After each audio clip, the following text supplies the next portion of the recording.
Good afternoon, everybody. Hope the week is treating you extremely well. In the last few weeks' videos, we have been looking at the four major U.S. indexes for those potential breakouts and pushes into the end of the year.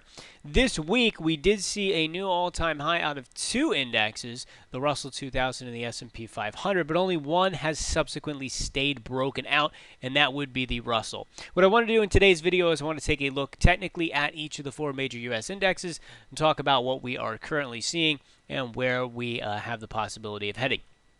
So on the Russell 2000, we've talked about this before, but we had a beautiful wedge pattern that was built in the beginning portion of the year, and then we had that nice clean breakout, and subsequently we pushed higher and created another nice wedge. And this week, if you zoom in here, you can see we have subsequently made that breakout on the Russell 2000 and are currently in the process of backtesting that breakout. So this index and this chart is looking absolutely fantastic at the moment.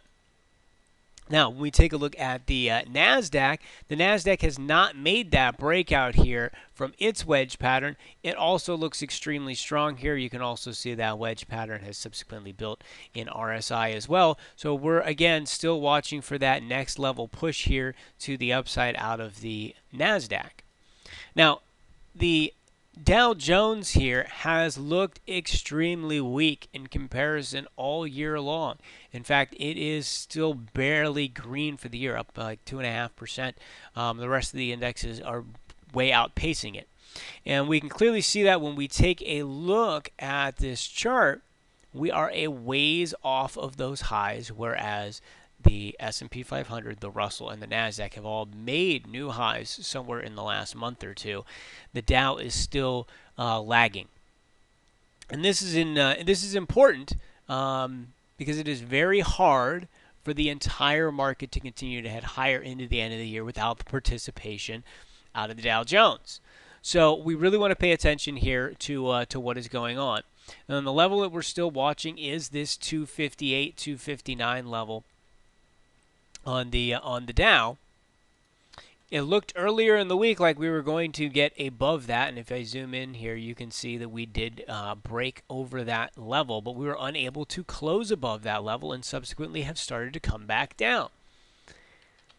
The S&P also, if we take a look at this here, made a new all-time high earlier this week, and it did the same thing where it just barely broke above it and then started to pull back down.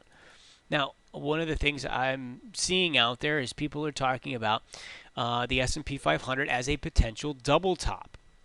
Now, what a double top is, it is where you have two price points that are tested at the highs over the course of a number of months, and you do not get that breakout and you subsequently head lower. Now, technically what a double top pattern would be if we broke underneath of this line here. So if we failed up here and then continued to fall and then broke below this, then you would have a confirmed double top. If we don't break below this level, this is not a double top. All this really is a channel where price is basically trapped. And we've talked about this a number of times where the low and the high of the year may have already been put in back in February, and we may just be trapped inside of this trading range. So overall, earlier this week, it looked like we were going to get that fresh breakout there in the S&P 500. We were going to continue to push higher. We were unable to close above that level, and we have subsequently pulled back over the next 2 days. So we are still watching that level on the S&P 500, and that is really going to be the key. Are we going to be trapped inside of this trading range for the rest of the year, or are we finally going to get that fresh leg higher into the end of the year, and we are banging right on the door of that breakout as we speak?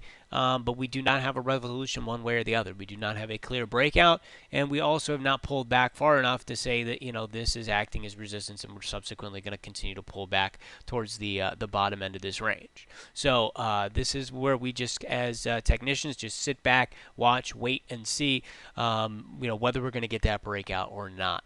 Hope you guys have yourselves a fantastic weekend, and I will be back next week. Take care.